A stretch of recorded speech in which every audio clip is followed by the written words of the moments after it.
Hi, everybody. It's Linda Lorelle. Thank you so much for joining us for a new season of Our Voices Matter. Today, we are launching a new series called Our Voices Matter Across the Generations. And if you are watching us, you can see that I've got my daughter, Lindsay Lorelle Gregory, sitting right next to me. As we are recording this today, it is the 2-year anniversary of January 6th. And I just finished watching President Biden award medals to all of the heroes who really protected our democracy that day. It was very emotional. I was fighting back tears the whole time, and it really made me stop and think about where I was. I was in this very room in my office watching it unfold on TV 2 years ago and thinking about the aftermath of it and what it meant for our country and what it means for our future. So my daughter, Lindsay, is back home with us here in Houston for a while, and I am enjoying every single moment of having her here. And during this time, we are having some really, really wonderful conversations. And that's what sparked the idea of doing this series called Across the Generations. So over the next several weeks and months, I'm going to be talking with young people of Lindsay's age. Lindsay's 28. So we're going to be talking to millennials, to those from the Gen Z generation, from Gen X, and I'm a boomer. Okay. So a lot of the conversations that we've had thus far, many of them are with people of my generation. And I want to find out what is going on in the minds of our young people, because, you know, it's so cliche to say that they are our future, but it's true. And I know that we have a lot to learn from them. I've learned so much from Lindsay from the short time that she's been back in the house with us, where we've been able to literally have ongoing conversations about every aspect of life. So I'm going to stop talking now. Well, not really, but. Okay, time for a monologue. My monologue is over. But it is now time for me to bring Lindsay into the conversation and ask you, first of all, why you agreed to do this and why you think it's a good idea. Why I agreed to come on the podcast? Yeah. Well, for one, you're my mother, and Aside from that, forever indebted to you. But I agree that there are a lot of things that there's a lot of disconnect between different generations, but specifically boomers and millennials and Gen Z. Mm-hmm. So I think it would be useful to kind of talk about some of the issues, some of the things that are going on in each other's minds, to just kind of understand and get to know each other better. Yeah. The ways that we work and whatnot. I love it. Okay. So what would you say is one of the most important things that people of my generation don't get about people from your generation and younger, millennials, Gen Z? It's what don't we get? What are we missing? That's a loaded question. Mm-hmm. Mm-hmm. Fire away. I'm ready. Go ahead. I mean, the first thing that comes to mind is just the fact that that boomers usually think that we don't want to work and we're lazy and we just want things handed to us, and we don't want to like work hard for things. And that's especially true. Like, I don't think you. Mm-hmm. Well, you're a special case.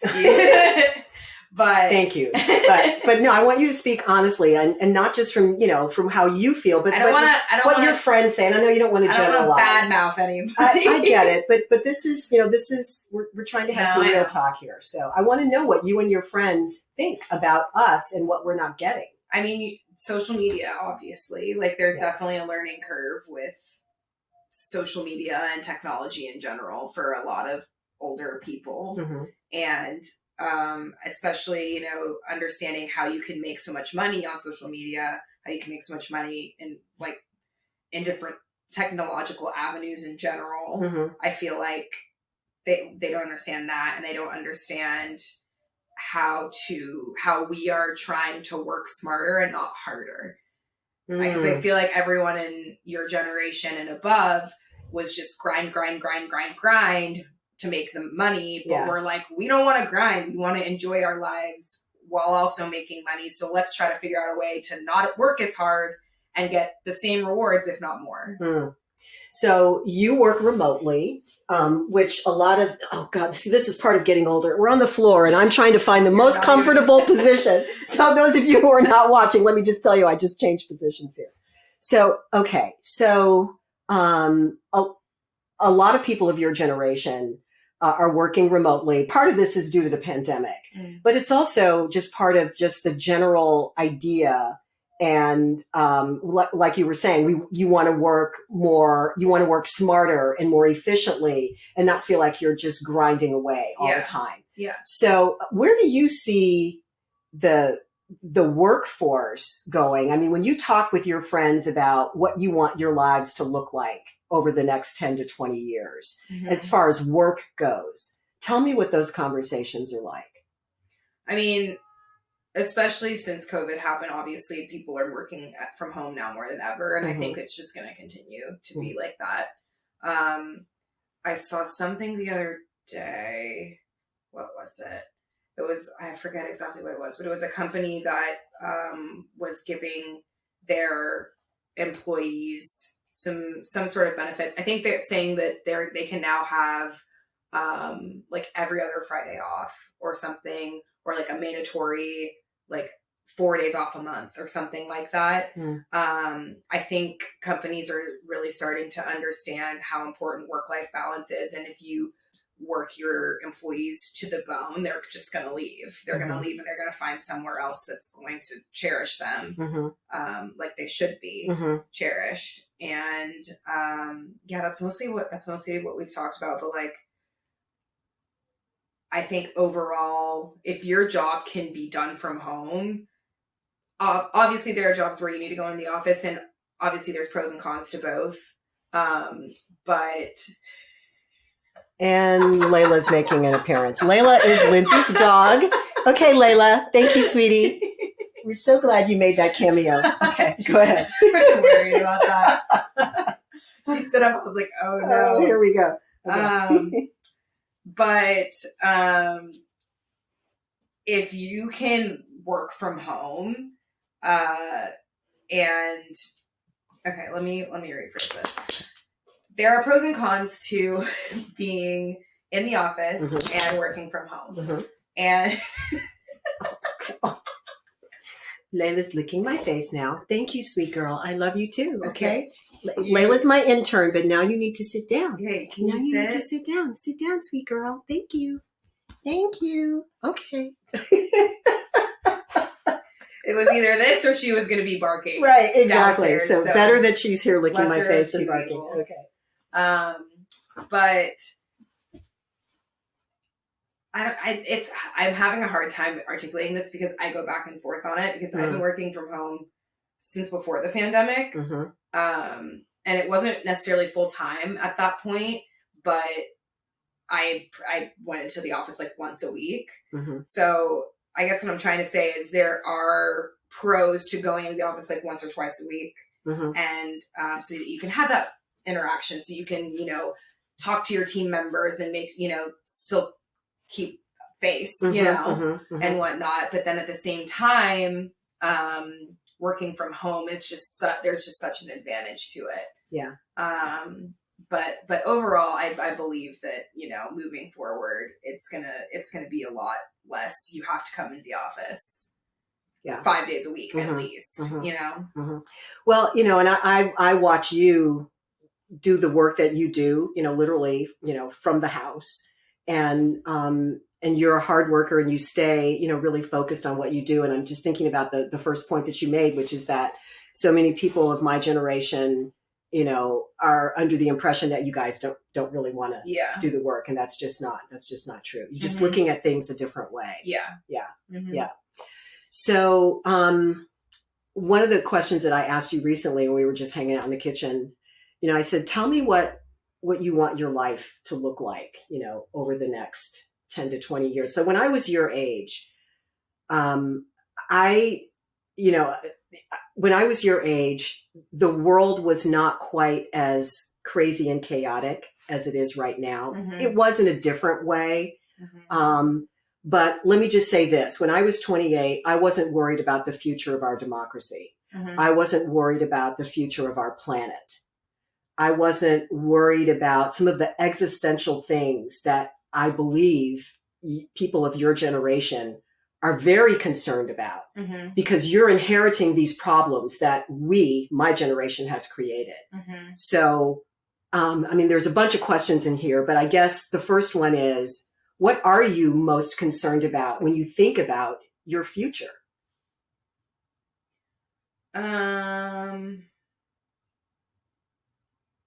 Probably the planet, I think, first and foremost, because I guess for me specifically, really worried about I'm not really worried about not like having a place to live or being, being able to provide for myself. And obviously interest rates and like inflation are troublesome as well. But that's also part of, economy. I honestly would say the planet, because it's probably the main thing that it's within our control, but it's also not in our control. What do you mean? Like I feel like there's already so much damage that's been done that we're going to have to do so much to bring it back. Does it make you angry? Yeah. I mean, I'm definitely not happy about it. And it's, I guess not so much that it's not in our control, but more so, with the economy, people are focused on that. Our government's focused on that. Our officials are focused on that. But when it comes to climate change, we're screaming at the top of our lungs and still nobody wants to listen. Right. And they're still deforestation. Yeah. Hello. Yeah. And getting rid of so much of the Earth's natural resources. It's just it is maddening. That is maddening. If you just said that your generation's been screaming at the top of your lungs for quite some time, and that nothing has happened. If you could have a conversation with the decision makers, such as they are, that's a whole nother conversation, which we'll have.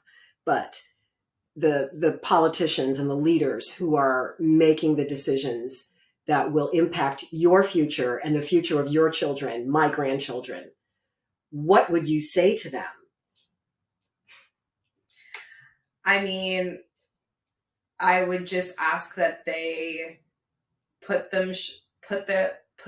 themselves in our shoes. Think about, like you said, their children, their grandchildren, and think about the kind of world that they would want to leave for them.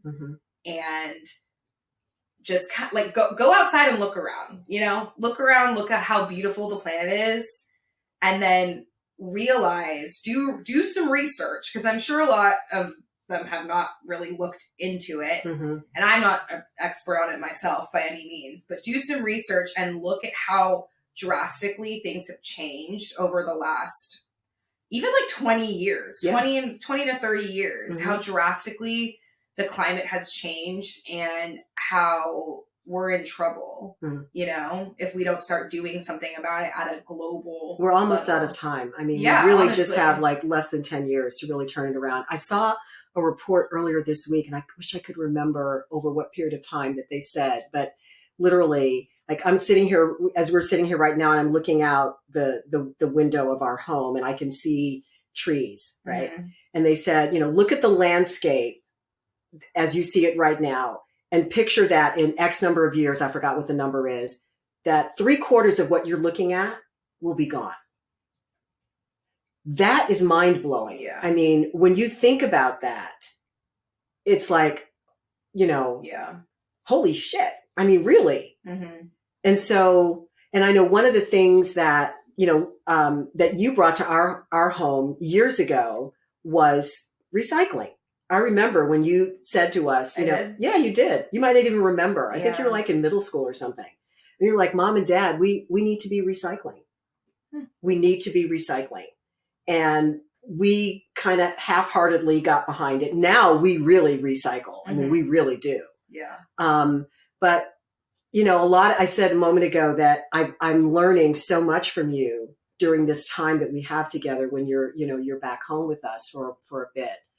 And, you introduced me to more natural ways of cleaning and not looking at, cleaning supplies that are filled with toxins and that are doing things to the environment and that are also bad for our health, by the way. I wasn't really thinking about that. And you've introduced me to a whole new way of looking at and thinking about the planet and our health. And thank you for that. You're welcome. Thank you for that. Okay. I want to get back for a moment to what I said at the beginning when we first started talking, which is that today's the anniversary of January 6th, right? And I would like to ask you what you were thinking. We were not together on that day. You were still living in Dallas at the time. What were you thinking when all of that was happening? I mean, it's devastating, obviously, and our democracy is important and it needs to be upheld. And there's no words. Nothing good could have come out of that, And I hope that people understand what happened and don't ever try to replicate it ever again. And what kinds of conversations have you and your friends had about maybe January 6th specifically, if you have had conversations about that, but just about the state of our democracy and the future that you want and hope to have for yourselves as it relates to just that piece? I mean, it's a little bit all over the place, honestly. I think just realizing that there's so much corruption is hard to grasp. And so we talk about that a lot, and we talk about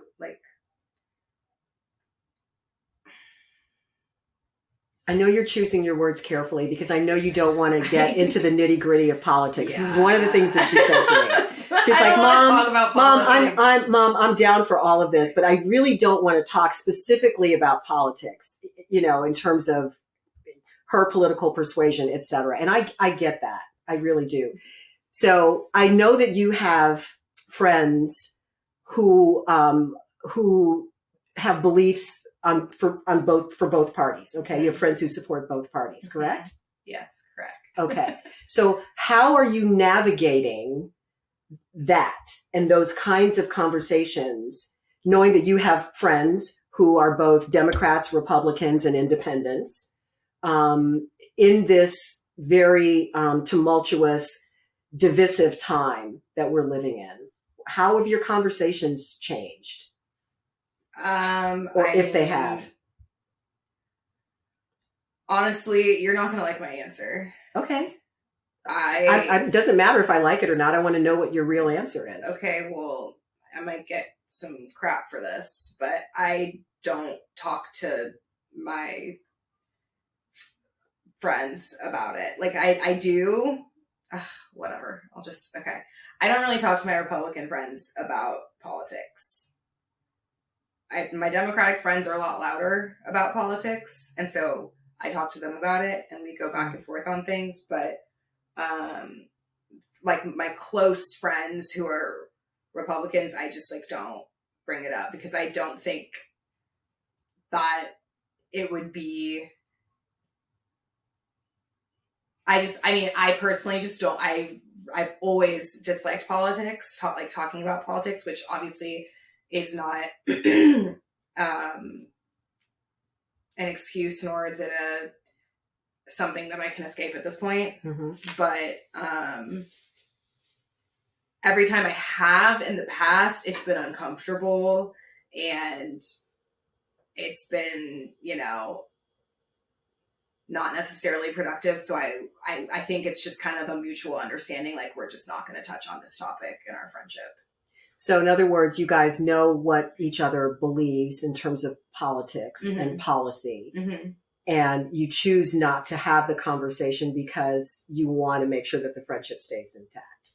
Is that fair to say? Or I mean, not just to make sure it stays intact, but just because it's like we know that we disagree on this, and that we're not, it's just we're not going to have a productive conversation if we talk about this. Very interesting.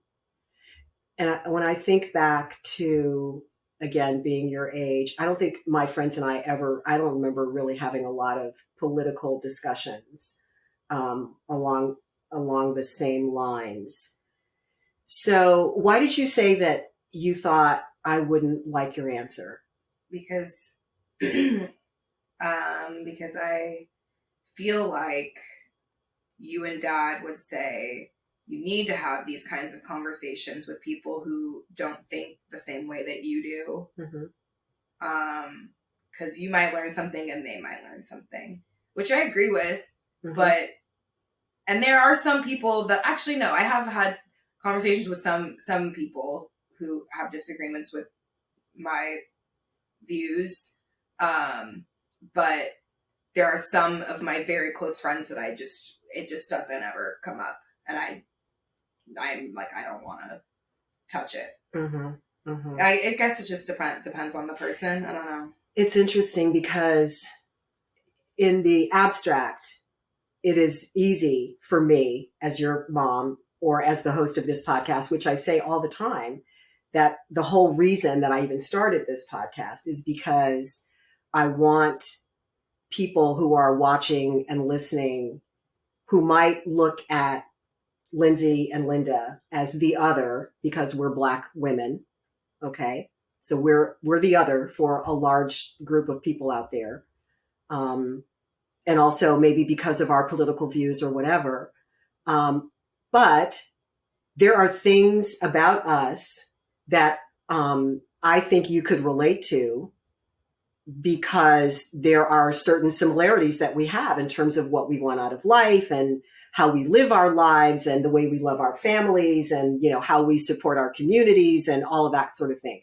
So even though we might not agree politically and we might not be of the same faith or the same race or ethnicity, there are things that we have in common.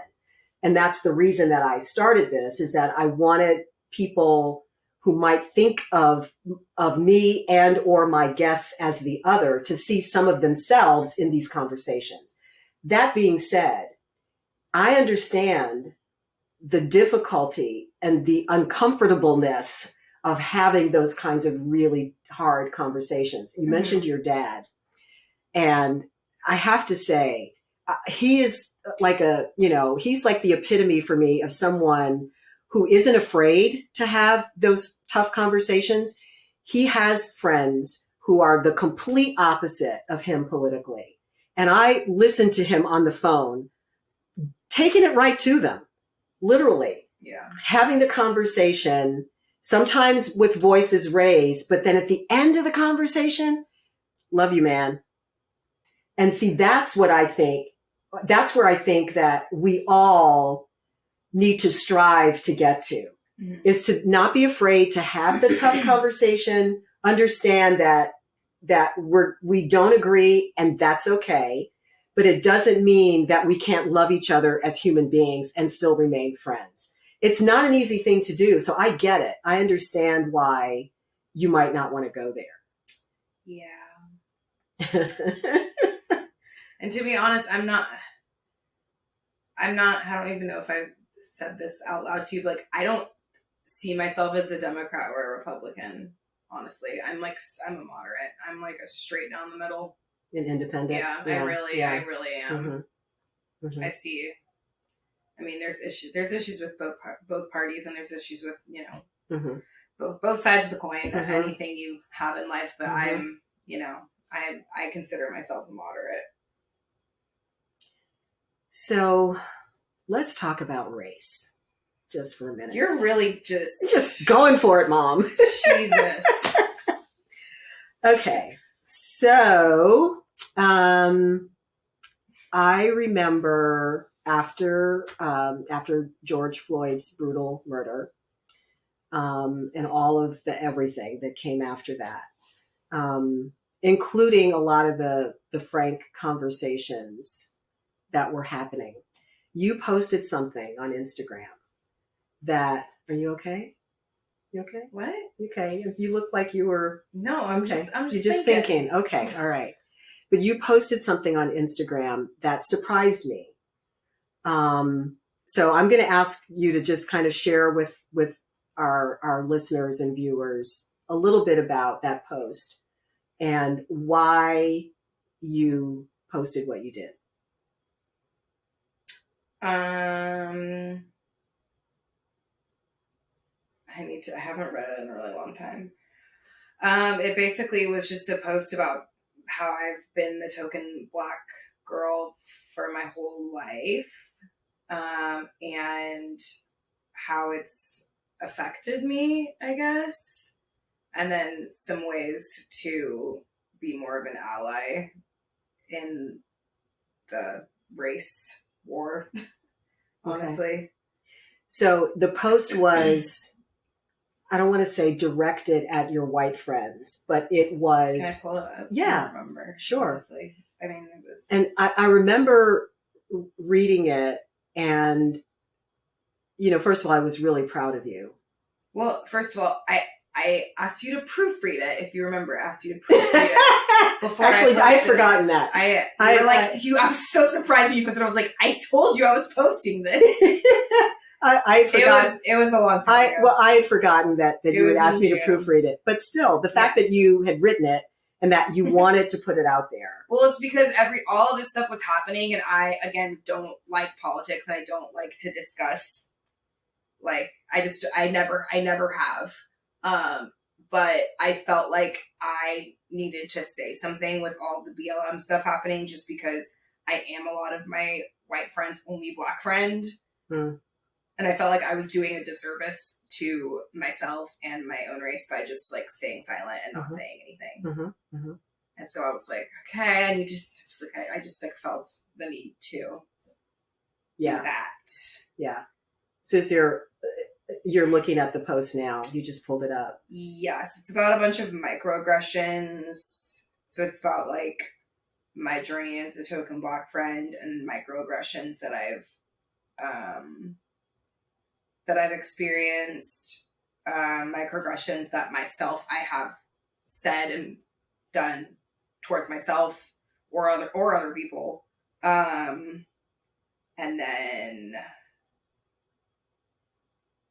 we need to have open conversations about race. And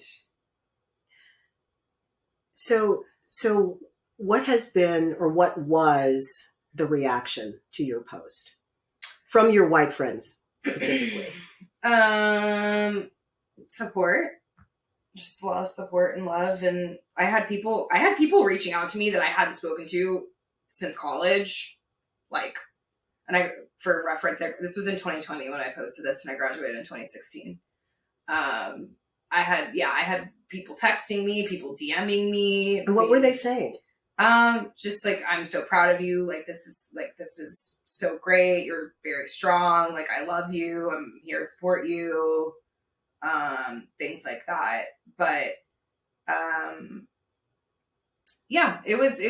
it was very eye-opening, and it was also nice to see that everyone's kind of thinking the same thing, even if not everyone is saying it. Mm-hmm. And to know that I have like support and whatnot. But yeah, I had a lot of surprising people reach out to me too, where I was like, oh, okay. That's really, really nice of this person to reach out to me, and people that I think of differently now because of how they reacted to it. Really? Mm-hmm. Do you think they think of you differently because you said what you said? Probably. Yeah. Did it change any of your relationships? I don't think so. No, not really. Mm-hmm. I've always been pretty open about it. Like it's nothing I've ever like skirted under the rug. If anything, it's something I've joked about for my entire life. But it didn't like affect any of my friendships in any way, really. Interesting. So how are you feeling about, that was 2 years ago, and there was so much, Almost 3. Yeah, really, almost 3 years ago. Gosh. I remember that time too, and I remember posting something, actually on the podcast, that said, this feels different, this time it feels different, meaning that this time it feels like we're really having the conversation that we need to have. And that for so many years we've skirted around and not really had. And I was really hopeful that it might lead to more understanding, more healing, et cetera. And I think to some degree it has, but I think it's also backed off. Are you having any different thoughts or feelings about the topic now, 2.5, almost 3 years later? I mean, there's obviously still a lot of racism. Yeah, there is. Sorry, my butt's asleep. Thank you for sharing that. Sorry, listeners. Hope that gave you a chuckle. I mean, there's obviously still a lot of racism, and I feel like the racists are more out than ever these days, which is kind of scary. Like, they're just kind of running around telling everyone that they hate X race. But I feel like overall we're still talking about it more, which is good. And people are quick to denounce and defend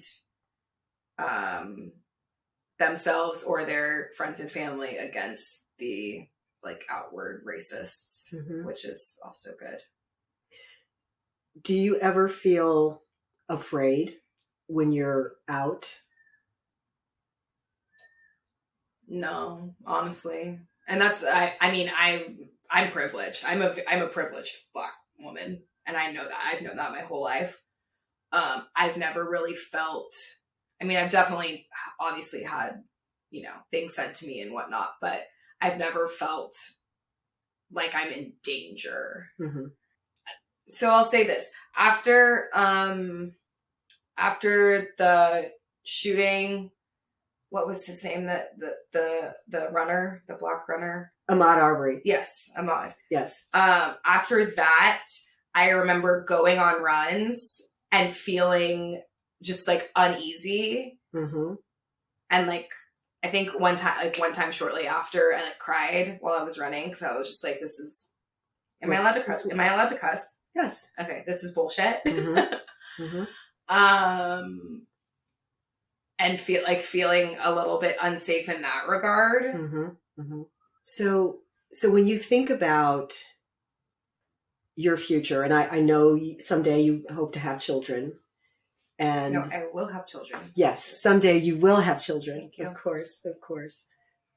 Someday you will have children, and regardless of the race of the person that you marry, your children will be thought of as Black because you're Black. So do you think at all about what that means and how you will raise them in this society that we live in? A little bit. Yes. I haven't spent a considerable amount of time thinking about that because I'm very single, but I've mostly thought about if I were to have a Black boy. I think I've thought about that more than having a girl, because I think being a Black woman, I can figure it out. Obviously I have you, and obviously I have Dad to help with the boy, but it's a whole different animal. But yeah, I've mostly just thought about how I would raise a Black boy, so that he keeps himself safe And obviously there's been violence against Black women as well. And I don't want to discredit that. But more often than not, it is Black men, obviously. Yeah. Yeah. Okay. I want to talk now about the media, because you grew up with a mom in the media, and the media landscape has changed considerably over the 30 years since I started in media. What are your thoughts about it, and how do you get your news? That's another loaded question. You should have given me a list of things that we were going to talk about today. I'm trying not to get canceled. Okay. You're not going to get canceled. I'm not even a person who could get canceled. I have like 900 followers on Instagram. I'm fine. I'm fine. I don't watch the news. Haven't for a very long time. I think it's very negative. I watched the news when you were on it. It wasn't as negative back then, honestly. I mean, it was, but like, yeah. It was more feel good. Yeah, in a way. It was a very different time. It was a different time. Yeah. So I was on the air here in Houston from 1989 to 2006, and so just for reference for those of you who are listening and watching. And I can attest to the fact that she does not watch the news, because I'm a news hound, and so is her dad. So anytime we have news on and Lindsay walks into the kitchen, it's like, can we change the channel, please? But that's not to say that you are not staying aware and keeping abreast of what is happening in the world. Yeah. So that's the other part of my question, is where do you get your news? How do you consume news? BuzzFeed. Just kidding. Just kidding. Okay. But actually, I'm like half kidding. I get news alerts on my phone from a select few, including BuzzFeed, of select few outlets. Care to share? No. Okay. BuzzFeed, the rest are up to your imagination. Okay. All right. And also I follow some like accounts on Instagram that keep me up to date with what's kind of going on in the world. My friends and I just like we send each other, like, whenever something's happening, we'll send each other articles and things. But yeah, that's pretty much it. So how do you know whether the sources that you utilize to get news are trustworthy? How do you know that what you're consuming is fact? You do more research. And do you do that? Yeah, honestly, most of the time I'll read something and then I'll go to Google and I'll Google it and I'll see what else is out there about the exact same topic and see if everyone's saying it or if just one person's saying it. You know? And I think a lot of people our age do that, honestly. Like I've never really thought about the fact that I do that, but yeah, I fact check all the time. I never just read an article and be like, wow, that's crazy. Can't believe that happened. And then go tell everybody. I'm like, I read something and I'm like, and especially if it seems a little fishy, I'm like, wait a minute. And then I'll go look at something, especially with social media. If I see a news article about like a celebrity or some sort of public figure may have it. You can go to their social media. You can go to their family social media. You can go. And Layla makes another cameo. Hi, sweet girl. Okay. What's wrong? Okay. We're almost finished. Okay. Chill. It's okay. She's like right on camera too. It's okay. It's okay, Bubba. I think she thinks she heard thunder, but it wasn't thunder. It wasn't thunder, sweet girl. It's okay. It wasn't thunder. Everything's fine. Everything's fine. It's okay. It's okay, sweet girl. It's all right. So we were talking about, but fact checking and whatnot. Yeah.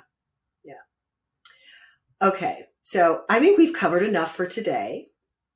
We're what? Why are you looking at me like that? I thought we were gonna talk about like. What do you want? What? You asked me some questions, okay? But this is not the last time we're gonna talk. We're gonna do more. I don't want to tire you out, but if you want to talk about something, go for it, girlfriend. Okay, no, you're right. Okay, you thought we were gonna talk about what? I thought we were gonna talk about like mental health and spirituality and all of that stuff. That's what I thought. I said no politics, and we talked about politics the entire time. I'm so sorry. Like what? You just okay. blindsided me. Okay, I'm sorry. I'm so sorry. Okay. Let's talk about mental health. No, we're going to do it on the next episode of Our Voices Matter Across the Generation. I love it. Mental health and spirituality. We'll make that a part separate one. 2. Yeah. We'll do that as a separate one. There's so much that we can talk about. So I'm crying. Thank you, honey. I love you. And I love you too. Okay. Most of the time. I'm kidding. And we love you too, Layla Bear. And we love you too, Layla Bear. Hey, everybody. Thanks so much for joining us for this crazy conversation. And Layla is now saying goodbye. Okay. We'll see you next time. Bye.